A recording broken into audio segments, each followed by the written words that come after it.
I thought to myself, Islam is a lie. Islam is a danger. I got over 2,000 death threats. And in the end, I decided to write an anti-Islam book. In Amsterdam, I was born and raised there.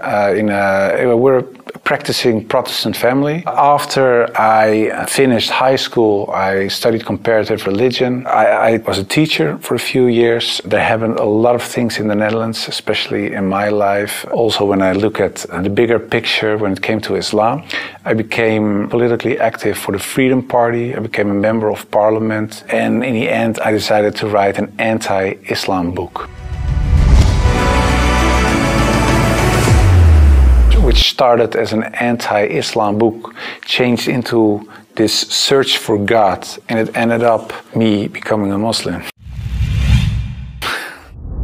Before I was a Muslim, I was a Protestant Christian from the Reformed Church. We read from the Bible, we all got biblical names, we were all baptized, we went to church, etc., etc. So we're pretty Christian in that way, in that sense. Of course, I believed that there is a creator, I believed in heaven, hell, I believed in angels, revelations, and of course what separates the Christians from the Muslims is that I believed that Jesus Christ was the Son of God. Yeah, in a more philosophical way, I believed he was God himself, of course. I believed in the resurrection and crucifixion of Christ, of course, and I believed in the atonement. But because the Trinity is a very complex concept, whether you believe it or not, it's still very complex, because if there is a God in the Bible, it says God is eternal. But if you are eternal and you die, you cannot be eternal, immortal at the same time. So there was something when I was a little older, 16, 17, I started questioning things like that. It's not very logical. I talked to many priests, preachers, even rabbis, and the answers I got weren't very satisfying. That made it for me kind of complex, and in the end I had some doubts about stuff like this, but I said, well, I set it aside and I thought, okay, I just believe it, and perhaps I'm not smart enough to get the whole picture. And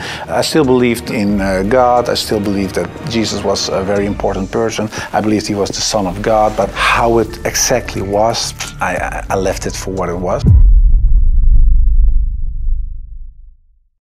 After high school, I went to university and I did comparative religion. And the remarkable thing, I think, was that the first day of me going to college was September 11, 2001. Already thought, okay, these Muslim guys are kind of crazy and this religion isn't the truth. Then a few years later was this guy in the Netherlands called Theo van Gogh. He was a famous filmmaker and he was killed in the street. He was shot and they tried to slit his throat and they put a knife in his stomach with a letter on it for another girl, Ayaan Hirsi Ali, and it said, "You are next." So it strengthened my anti-Islam feelings in such a way that I thought, well, I have to become politically active to do something and stop this evil of harming our country.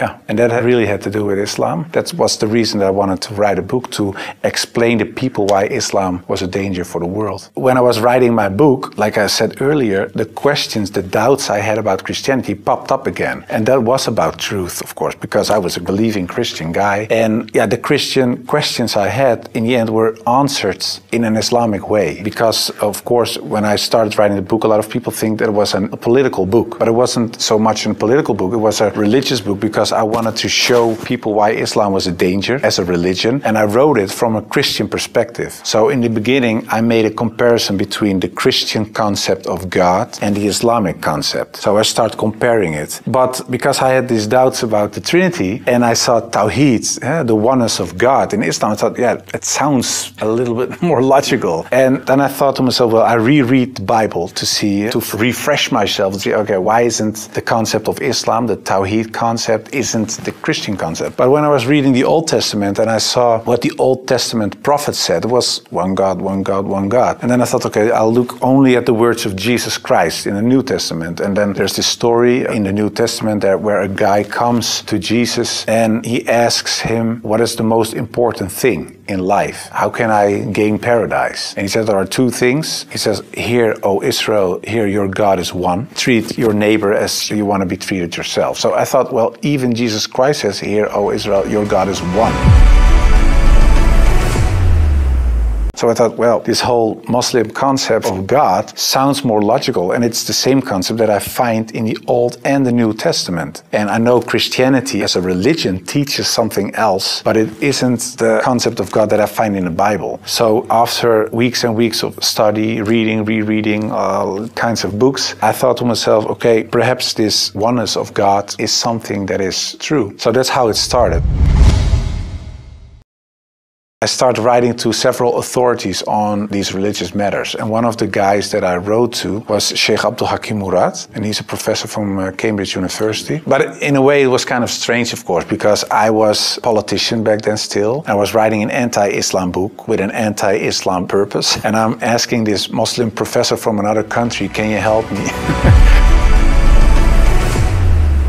So I told him, I'm writing a book. I have a lot of questions. So I was very plain why I thought, why is Islam promoting terrorism? Why is anti-woman? Why is anti-Christian? Anti-whatever. After, I think, 6 weeks, he sent me a very extensive email, and he started explaining, directly answered a lot of my questions, but he also told me, you have to read this article, read this book, read that book, ask this person. And so he was very extensive in his way of explaining. But in the end, after I read all these books and articles, and made a comparison between prophets from the Old Testament with Muhammad, peace and blessings be upon him, I had no arguments anymore to say they are prophets and he is not. And I thought to myself, well, if I accept Moses on these grounds and I cannot accept the prophet, then there is something else. So I thought, why don't I think he is a prophet? And I thought, oh, perhaps because he had many wives. But then again, when you look at Solomon or you look at King David, Abraham, there are a lot of people in the Old Testament that had more wives. And when you look at even outside of the religious books, culturally in Europe, in Africa, Asia, everywhere, there were men with several wives for several reasons. So I thought to myself, well, that cannot be a reason either. So one by one, all these reasons fell. And